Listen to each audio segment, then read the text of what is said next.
इस दुनिया में हर इंसान का एक सपोर्टिंग नंबर होता है। यानी ये नंबर जब किसी तारीख या वक्त से मिलते हैं तो ऐसे वक्त में किए गए फैसले उनके लिए अच्छे साबित होते हैं। लकी नंबर निकालने के 3 तरीके हैं।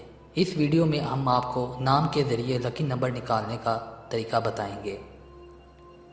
नाम के ज़रिए लकी नंबर निकालने का तरीका ये है कि आप 1 से 9 तक गिनती को वर्टिकल लाइन में इस तरह लिखें और उसके आगे किसी भी ज़ुबान को यानी उर्दू, अरबी या इंग्लिश को इस तरह लफ्ज़ों में आगे लिख दें। उसके बाद अपना नाम उसी ज़ुबान के अलग अलग हरफों में इस तरह लिख दें।